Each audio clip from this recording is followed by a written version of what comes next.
નમન કેટલી દુર્ભાગ્યની રેખાઓને સમાપ્ત કરી દીધું. વંદન પણ ભક્તિ છે. નવદા ભક્તિમાં શ્રવણમ કીર્તનમ વિષ્ણો સ્મરણમ પાદ સેવનમ અર્ચનમ વંદનમ દાસ્યમ સખ્યમ આત્મનિવેદનમ. ખાલી બે હાથ જોડીને માથું નમાવું. વંદનનો પણ પ્રકાર આપણે ત્યાં છે. પંચાંગ અષ્ટાંગ બે હાથ જોડીને કેટલા પ્રકારથી આપણે નમન કરતા હોય. નમન કરવું, જ્યાં ગુણ દેખાય ત્યાં નમન કરજો, જ્યાં પ્રભાવ દેખાય ત્યાં નમન કરજો, જ્યાં સામર્થ્ય દેખાય ત્યાં નમન કરજો, જ્યાં અલૌકિકતા દેખાય ત્યાં નમન કરજો, જ્યાં જ્યાં પ્રભુની વિભૂતિ અને તેજ દેખાય ત્યાં નમન કરજો. કારણ કે પ્રભુ અનેક રૂપે પોતાના સામર્થ્યને ફેલાવીને બેઠા છે. એ ઈશ્વર કોઈના સફળતાથી ઈર્ષા કરવા કરતા પ્રભુની એના ઉપર કૃપા છે એવો ભાવ રાખીને ત્યાં અહોભાવ વ્યક્ત કરે. એને દુઆ આપી કે ઠાકોરજી તને કાયમ સુખી રાખે. જેના હાથે બહુ પુણ્યો થતા હોય ને એને આશીર્વાદ આપો કે ભગવાન તને ખૂબ ધન આપે, અને તારા હાથે બહુ પુણ્યો થાય, બહુ સત્કર્મો થાય. નમન કર. નમનથી અધિક બીજું કાંઈ નહીં. કારણ કે બીજું કરી પણ શું શકો, એને આપી પણ શું શકો. કારણ કે બધું એનું આપેલું છે. તમે જન્મ થયા ત્યારે 25 પૈસા પણ મુઠ્ઠીમાં લઈને આવેલા? આઈને બધું મળ્યું છે. અને ઘણા લોકો કે શું લઈને જવાનું છે, તો લઈને ના જા, પણ કંઈક સારું મૂકીને તો જા. લઈ નથી જઈ શકવાના, પણ કોઈ સ્કૂલ, કોઈ હોસ્પિટલ, કોઈ મંદિર, કંઈક સારું મૂકી તો જા દુનિયામાં. એક વસ્તુ તો નિશ્ચિત છે, તમે લઈ જઈ નથી શકવા, પણ હા સારું મૂકીને જઈ શકો. તો વિચાર કરો કે હું આ જીવનમાં શું મૂકીને જઈશ. કોઈ હવેલી બનતી હતી ત્યારે હું જોડાયો, કોઈ સ્કૂલ બનતી હતી ત્યારે હું જોડાયો, કોઈ હોસ્પિટલ બનતી હતી, કંઈક મેં ભાગ લીધો, કંઈક દુનિયામાં સારું સર્જન થતું હતું. એમાં મારી કોઈ એક ઈંટ ખરી, કોઈ મારી એક માટી ખરી, કોઈ મારી દુઆ ખરી સારા કર્મ? જ્યાં સુધી દુઆ કંઈક આપો નહીં, પણ સારું વિચારો તો ખરા. એ બાબત એ તો ઘણી વાર પ્રોજેક્ટ ઉપાડી આ બધું પૂરું નહીં થાય જોજો. ઘણા લોકો એને કાંઈ કરવાનું ના હોય તો એનો જીવ બળતો હોય કે આ મારા વગર થાય છે કઈ રીતે. ઘણા લોકો એમ કે તૂટે તો મારી પાસે આને લઈ જશે. ઠાકોરજી એવું કરે છે કે એની પાસે જવાની જરૂર જ નથી પડતી. તૂટે તો લઈ જશે. કાંઈ કોઈનું ભગવાનનું ખૂટતું નથી. મારો તો વ્યક્તિગત અનુભવ એવો છે, પ્રભુના કાર્યો પ્રભુ જ પૂરા કરતા હોય. દુનિયાભરમાં આજે આટલી હવેલીઓ ને કેટલા, અને પ્રભુ સૌથી પહેલા એવા સારા લોકોને આપણી જોડે જોડી દે અને પછી સત્કારમાં ઉપાડીએ. પ્રભુને કેન્દ્રમાં રાખીને જ્યારે કર્મો કરીએ તો જરૂર પૂરા કરે. મારો તો અનુભવ છે, મારો વિશ્વાસ નથી, મારો અનુભવ છે. મેં અનુભવ્યું છે કે પ્રભુના કાર્યો પ્રભુ પૂરા કરે. આપણે તો ખાલી સંકલ્પ કરતા હોય, વિચાર કરતા હોઈએ, અને પ્રભુને એ સંકલ્પમાં જ્યારે નિર્દોષતા દેખાય, લોકોનું કલ્યાણ દેખાય, ત્યારે ઠાકોરજી કે આ તમારું કાર્ય નથી, આજથી આ કામ મારું થઈ ગયું. અને પ્રભુ એને પોતાનું કામ માનીને પૂર્ણ કરી દેતા. એવા ચમત્કાર તો નાનો શબ્દો કહેવાય, પણ માની ન શકાય એવા કાર્યો ઠાકોરજી કર્યા. આ ખરેખર પ્રતિપલ વિશ્વમાં પરિભ્રમણ કરતા કરતા હું જોઉં છું કે જ્યારે નિષ્કામ ભાવ, નિર્દોષ ભાવથી કોઈ સંકલ્પ કરો, લોકોના કલ્યાણાર્થ કોઈ સંકલ્પ કરો, ત્યારે ઠાકોરજીએ ચોક્કસ પૂરું કર્યું. એટલા માટે હંમેશા કોઈ પણ શ્રેષ્ઠ કાર્ય થાય એ યશ ઠાકોરજીને જ આપો. કરાવનારા એ તો નથી. શ્રી કૃષ્ણાય વયમ નમઃ. એવા સર્વ સમર્થ પ્રભુને. અસમર્થ વ્યક્તિઓનો આશ્રય કરશો તો હંમેશા તમને ચિંતામાં રાખે. હંમેશા એમ થાય આ મદદ તો કરશે, આ આવશે તો ખરો, આ બોલાવશે તો ખરો.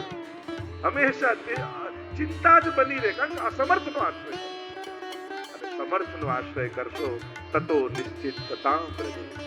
પ્રભુ સર્વ સમર્થ હોય તતો નિશ્ચિતતા પ્રભુ. પ્રભુ તમને નિશ્ચિત કરી દે, કારણ કે તમે એના આશ્રયમાં.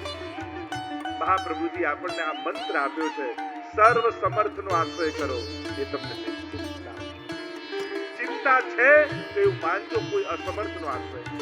નિશ્ચિતતા છે તો માનજો કે કોઈ સર્વ સમર્થનો આશ્રય. પેલો પ્રસંગમાં કહેતા ને કે એક છોકરો જ્યારે પણ વેકેશન પડે તો એના મા બાપ એને બાજુના ગામમાં એના દાદા રહે ત્યાં લઈ જાય ટ્રેનમાં. હવે છોકરો થોડો મોટો થયો, લગભગ 14 વર્ષનો થયો, કહેવા લાગ્યો પપ્પા મમ્મીને કે આ વખતે વેકેશનમાં હું એકલો જઈશ, તમારે મારી જોડે નહીં આવું. મોટો થઈ ગયો. પપ્પા મમ્મી એને સમજાવવા લાગ્યા કે એકલો તું કઈ રીતે જઈશ, અમે તને મૂકી દઈએ પાછા આવીશું. ના, હું એકલો ટ્રેનમાં જઈશ. હવે મોટો થઈ ગયો. બહુ હટ પકડી તો મા બાપે કહ્યું કે ઠીક, ચલો આને મોકલો. અને પપ્પા મૂકવા માટે આવ્યા, ટ્રેનના ડબ્બામાં બેસાડ્યો અને કહ્યું જો એકલો જઈ રહ્યો છે, ધ્યાન રાખજે, આજુબાજુ વાળાને ઓળખાણ રાખજે. અને ટ્રેન ઉપડવા લાગી ત્યારે ચિઠ્ઠી ખિસ્સામાંથી કાઢી બાળકના છોકરાના ખિસ્સામાં નાખી દીધી ને કહ્યું તને જો ડર લાગે એકલામાં તો આ ચિઠ્ઠી વાંચ. અને ટ્રેન ઉપડી, પિતા ઉતરી ગયા અને છોકરો તો હવે ફૂલાતો નથી કે હું માતો નથી. મનનું તેમ થાય કે એકલો હું આટલો મોટો થઈ ગયો, એકલો આજે ટ્રેનમાં જઈ રહ્યો છું દાદા. રાત પડવા લાગી, આજુબાજુ વાળા સુઈ ગયા અને હવે તો મમ્મી વગર ઊંઘ આવે નહીં એટલે એકલો જાગીને બેઠો છે. અને હવે ટર્નલો આવે એટલે એવું અંધારું ગુપ્ત થઈ જાય, ગભરાવા લાગ્યો. અરે મેં એકલા આવવાનું સાહસ તો કર્યું પણ આ એકલા મને કઈ થઈ જશે તો એવો ડર લાગ્યો. ત્યારે પપ્પાની વાત યાદ આવી કે ચિઠ્ઠી મૂકી ગયા હતા કે બીક લાગે તો વાંચજે. અને ખિસ્સામાંથી ચિઠ્ઠી કાઢી અને વાંચ્યું તો અંદર લખ્યું હતું ગભરાતો નહીં, અમે પાછળના ડબ્બામાં બેઠા છીએ. પ્રભુ સર્વ સમર્થ છે. 16 ગ્રંથના એક શ્લોકો મહાપ્રભુજીની લખેલી ચિઠ્ઠીઓ છે આપણા માટે. કેટલું બળ આપણને, ગુરુની વાણી આપણને કેટલું બળ આપે. જ્યારે મહાપ્રભુજીમાં વિશ્વાસ આવી જાય ત્યારે એના વચન આપણા માટે તાકાત આપણી બની જતા હોય. તાકાત કેવલ પૈસાની નથી હોતી, તાકાત કેવલ બાહુબળની નથી હોતી. સાચી તાકાત તો માણસના વિશ્વાસ. અને જેને વિશ્વાસની તાકાત જેના જીવનમાં હોય ને એના જીવનમાં ગમે તેવી વિપત્તિઓ આવે એ સહજમાં ઓળખી જતો. ભક્તોના ચરિત્ર છે ભાગવતમાં એક કે વિશ્વાસના બળે કઈ રીતે તરી જવાય એની કળા ભાગવત આપે છે. એવા શ્રી કૃષ્ણને અમે નમન કરીએ. બીજા શ્લોકમાં સુખદેવજીને વંદન કર્યા છે અને સુખદેવજી જે પરમ વક્તા છે ભાગવતના એને વંદન કરતા વ્યાસજી લખે યમ પ્રવ્રજંતમ અનુપેતમપેત કૃત્યમ દ્વૈપાયનો વિરહ કાતર આજુહાવ પુત્રેતિ તન્મયતયા સર્વોભિનેદું તમ સર્વભૂત હૃદયમ મુનિમાનતોસ્મિ યમ પ્રવ્રજંતમ અનુપેતમપેત કૃત્યમ. સુખદેવજીને વંદન કરતા એમનું ચિત્રણ જ્યારે કર્યું તો ભાગતા દેખાયા.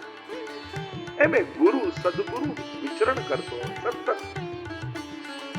ગુરુ હોય એની આંખો કોમળ હોય, મૃદુ હોય, ભીની હોય અને પગ કઠોર હોય અને સતત શ્રમ કરતો, સતત વિચરણ કરતો.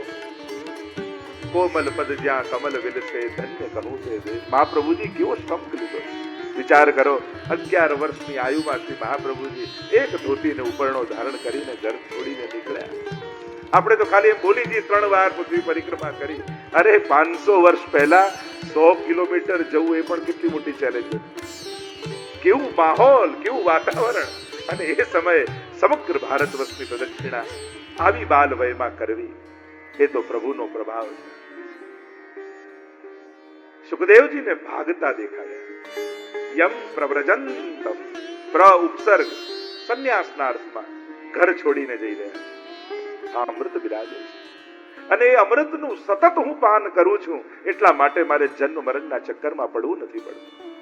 પાર્વતીજી બે હાથ જોડીને વિનંતી કરી, હું પણ અર્ધાંગીની છું, અડધો ભાગ તો મારોય લાગે, મારે પણ કથાનું શ્રવણ, મને પણ રસપાન કરાવો. 3 તાળી પાડીને સ્થાન નિર્જન થયું. મહાદેવ ઉપર રહી ગયું અને એ તૂટી અને સુખનું બચ્ચું બહાર આવ્યું કથાના પ્રભાવથી. અને જન્મતાની સાથે જ કર્ણમાં પહેલો શબ્દ કૃષ્ણની કથાનો પડ્યો. પોતાના ભાગ્યની સરાહના કરવા લાગ્યા. લોકો અંત સમયમાં ભગવાનની કથા સાંભળે અને હું કેવો ભાગ્યશાળી છું, જન્મતાની સાથે મને ભગવાનની કથા મળી રહી. આ કાને પહેલો શબ્દ કોઈ સાંભળ્યો હોય તે ભાગવતજીના શ્લોકો સાંભળ્યા. એટલે જ આપણે ત્યાં બાળક નાનું હોય 6 મહિનાનું થાય એટલે કંઠી પમાવવા ગુરુજનો પાસે જઈને એના કાનમાં અષ્ટાક્ષર મંત્ર ગુરુ કહે. આ કાન સાંભળતા થાય તો પહેલો શબ્દ કૃષ્ણ સાંભળે, ભગવત નામ એના કર્ણમાં પડે.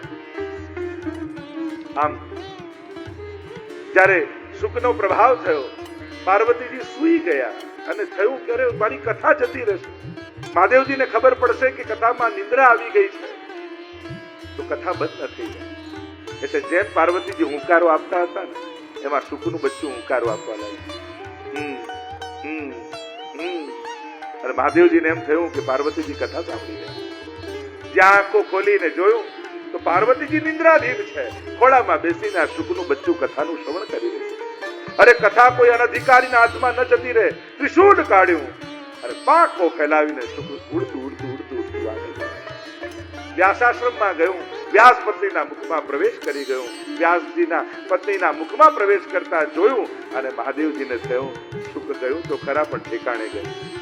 મારી કથા વ્યર્થ નહીં જાય, અનધિકારીના હાથમાં ન જાય. કારણ કે ભગવત નામ, ભગવત સ્વરૂપ, ભગવત સ્થાનો જો અનધિકારીના હાથમાં જતા રહે તો સૌથી મોટા પાપના કારણ એ જ બની જતા હોય. એ જ ભગવાનનું ધામ, એ જ ભગવાનની કથા, એ જ ભગવાનનું નામ, એ જ ભગવાનનું સ્વરૂપ જો અનધિકારીના હાથમાં જાય તો એ પુણ્યની જગ્યાએ પાપના ધામ બની જાય. અને એટલા માટે મહાત્માઓ સાવધાન રહે છે કે આ કોઈ અનધિકારીના હાથમાં ન જાય. પણ જ્યારે અધિકારીને ત્યાં પ્રવેશ કરતું જોયું ત્યારે માં લાગ્યું કે આ તો કથાનો પ્રચાર થવાનો, આ તો ભગવત કથા ગુણગાન એ તો ચારે ઓર ફેલાવાનું છે. આ વહેંચવા માટે નથી, આ તો વહેંચવા માટે છે. આ તો પ્રસાદ વાંટવા માટે છે. આના ભાવતા ન હોય. અને જ્યાં જોયું પાછા વળ્યા છે. વ્યાસ પત્નીનું તેજ બદલાઈ ગયું. કહેવાય છે કે 16 વર્ષ સુધી સુખદેવજી ભીતર રહ્યા. વિનંતી કરે વ્યાસજી કે આ બહાર પધારો અને અંદરથી એક જ અવાજ આવે કે જો ભગવાન અહીંયા આવે અને મને વચન આપે કે એમની માયા મને નહીં લાગે તો હું બહાર આવું, એમની માયા મને ન સતાવે તો હું બહાર આવું. અને સ્વયં પ્રભુ પધાર્યા છે, વચન આપ્યું છે. અને જ્યાં વચન આપીને પ્રભુ પધાર્યા, સુખદેવજીનું પ્રાગટ્ય થયું. 16 વર્ષના સુખદેવજી ઘર છોડીને ભાગ્યા. પાછળ પાછળ વ્યાસજી પુત્રેતિ સન્મયતયા તરવો વિનેદુ, હે પુત્ર કરતા કરતા વ્યાસજી પાછળ પાછળ જઈ ગયા. અને આ તો કેવા છે, અનુપેતમ અપેત કૃત્યમ, જેને કોઈ પામવાની ઈચ્છા નથી, જેને કોઈ જનોઈ આદિ સંસ્કાર થયા નથી, દિગંબર અવસ્થામાં છે, નિર્દોષ ભાગી રહ્યા છે સુખદેવ. અને પાછળ પાછળ વ્યાસજી આવે. કારણ કે સંસ્કારની ત્યાં જરૂર પડે જ્યાં વિકાર હોય. જ્યાં વિકાર જ નથી ત્યાં સંસ્કારની પણ જરૂર નથી. સુખદેવજી તો ન બોલ્યા, પણ આજુબાજુ અનેક વૃક્ષો હતા. એમણે હલતા હલતા જાણે વ્યાસજીને ઉપદેશ આપ્યા હોય, પ્રત્યુત્તર આપ્યું હોય કે જુઓ વ્યાસજી અમારી સામે જુઓ, અમે તાડ તડકો વરસાદ બધું જ સહન કર્યું, પણ જ્યારે ફળ અમારી ઉપર લાગ્યા તો એને અમે ગ્રહણ ન કર્યા, સમાજને સમર્પિત કર્યું. એમ આપની તપશ્ચર્યાનું ફળ આ સુખદેવજી છે. ફળ લાગ્યું છે તો મોહ ન રાખો, સમાજના કલ્યાણ માટે સમર્પિત કર્યું. મહાત્માઓ, વિચારકો, મહાપુરુષો એક જગ્યાએ બંધાઈ જાય ને તો કેટલા લોકોનો ઉદ્ધાર રોકાઈ જાય. મહાપુરુષો તો વિચરણ કરતા જ સારા, પરિભ્રમણ કરતા જ સારા. કારણ કે એમનું પરિભ્રમણ કરવું કેટલા લોકોના કલ્યાણનું કારણ બને.